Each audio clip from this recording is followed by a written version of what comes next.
कुछ दिनों से सरकार की तरफ से लोगों को नोटिस दिए जा रहे हैं कि अपने घर खाली करो या अपने जो कमर्शियल जो अदारे हैं उनको खाली कर दो।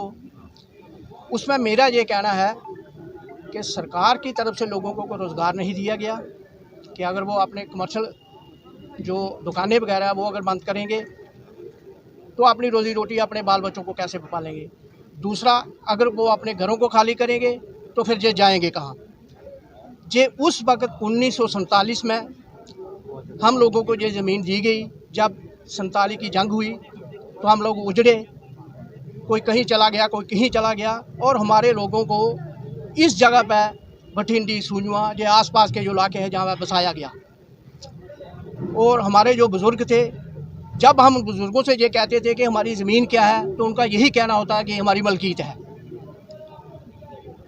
आज हमें पता चल रहा है कि हमारी जो मलकीत के ऊपर डाका डालने की कोशिश जो की जा रही है। ये रकबा को सरकार का था तो उस वक्त सरकार ने हमें मना करना चाहिए था। जिस वक्त ये आबादी जहाँ पे लोग बसे यहाँ पे, तो सरकार ने, किसी ने हमें मना नहीं किया, किसी ने नहीं रोका। उसका मकसद ये था कि ये हमारी ज़मीन मलकीत है, हमें मलकीत बना के इस पर बैठाया गया है। सरकार ने हमें रोडें दी, सरकार ने हमें पानी दिया, सरकार ने हमें बिजली दी और हर तरह की सहूलियत जो है सरकार ने हमें जहाँ दी। और आज फिर हमें नोटिस आने शुरू हुए। इसलिए हम सरकार से अपील करना चाहते हैं कि लोगों को नहीं छेड़ा जाए। जहाँ जहाँ पर लोग रह रहे हैं, बजाय छेड़ने के, जैसे आपने बाकी कॉलोनी जम्मू शहर के अंदर रेगुलाइज की हैं, वो हमें भी रेगुलाइज किया जाए ताकि हमारे जो लोग हैं, यहाँ के लोग जी अमन से रह सकें। सर, एक बात हो रही है, अभी प्रॉपर्टी टैक्स भी लगा रहे हैं सरकार, क्या कहना चाहेंगे? मैं इस सिलसिले में ये कहना चाहूँ कि सरकार की पॉलिसी की हमें कोई समझ नहीं आ रही। सरकार गरीबों के साथ क्या करना चाहती है।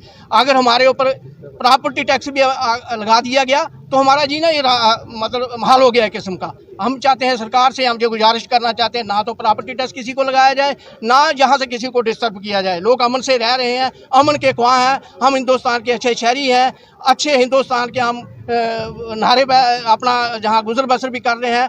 आज़ाद हिंदुस्तान का नारा हमने भी लगाया, जहाँ के भी लगाया, हर जगह लगाते हैं। फिर क्यों इस हमारी इस कॉलोनी को ही टारगेट किया जाता है। और बहुत सी कॉलोनी है जो उनको रेगुलाइज किया जाए, बजाय उसके हमें डिस्टर्ब करने के हमारी कॉलोनी को रेगुलाइज की जाए। जो मुनासिब फीस है हम सरकार को देने के लिए तैयार हैं। कल जब हमने यहाँ से रैली निकाली, जैसे ही हमारी रैली भटिंडी मोड़ पे पहुँची तो सिविल एडमिनिस्ट्रेशन ने और हमारी जो फोर्स है उन्होंने हमें रोका। तो हमने ये कहा कि हम सरकार के साथ हैं, एडमिनिस्ट्रेशन के ख़िलाफ़ हम नहीं जाएंगे। तो वहाँ हमारे मेंबर पार्लियामेंट गुलाम अली खटाना साहब आनन फानन पहुँचे। या तो उनको मैसेज आया या सरकार ने भेजा, वो उन्होंने अपनी पॉलिसी को वाज़ेह नहीं किया, लेकिन वो हमारे बीच में आए। हम उनका शुक्रिया अदा करते हैं और उनको वेलकम कहते हैं कि वो अगर उनको पता चला कि हमारी जो कौम है, हमारी जो बरादरी है वो रोड पे है, इस मौसम में, इस बारिश में वो रोड पे हैं, तो वो आए तो हम उनका शुक्रिया अदा करते हैं।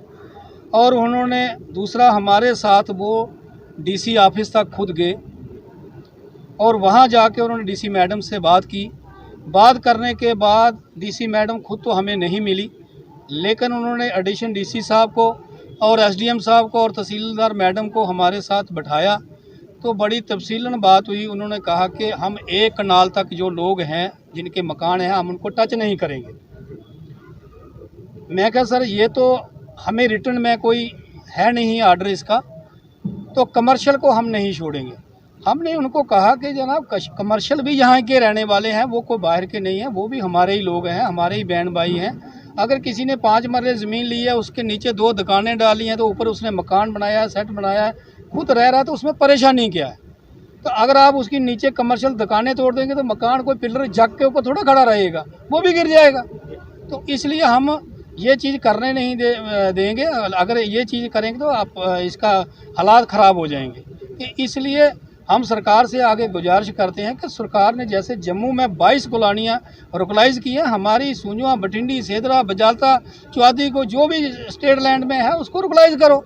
पहले तो इन लोगों का शुक्रिया जिन्होंने उनको उस टाइम पे, उस सख्ती के टाइम पे बसने दिया यहाँ पर लोगों को, क्योंकि वो एक दौर था। हमने अपने घर जो है वो मिलिटेंसी में जलवा दिए हुए हैं, कुछ उड़ गए हुए हैं, कुछ इस तरीके से हो गया हुआ है। और आपके साथ से मैं यहाँ से कहना चाहूँगा कि जम्मू कश्मीर के एडमिनिस्ट्रेशन को, हमारी हिंदुस्तान की गवर्नमेंट को, कि सबसे अगर कोई बड़ा हिंदुस्तानी है तो वो ये लोग हैं जो माइग्रेट करके इन्होंने मिलिटेंसी को रिजेक्ट किया, इन्होंने सारी चीज़ों को रिजेक्ट करके हिंदुस्तान का झंडा उठा के आगे जम्मू में बैठे थे।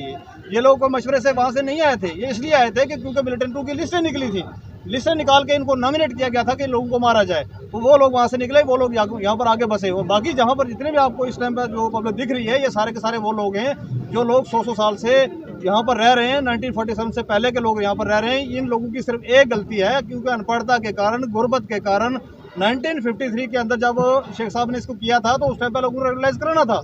लेकिन आज तक भी इन लोगों को अगर किसी बुजुर्ग से हम पूछेंगे तो वो आज भी स्टेट लैंड को कहता है मेरी मालकी ज़मीन है।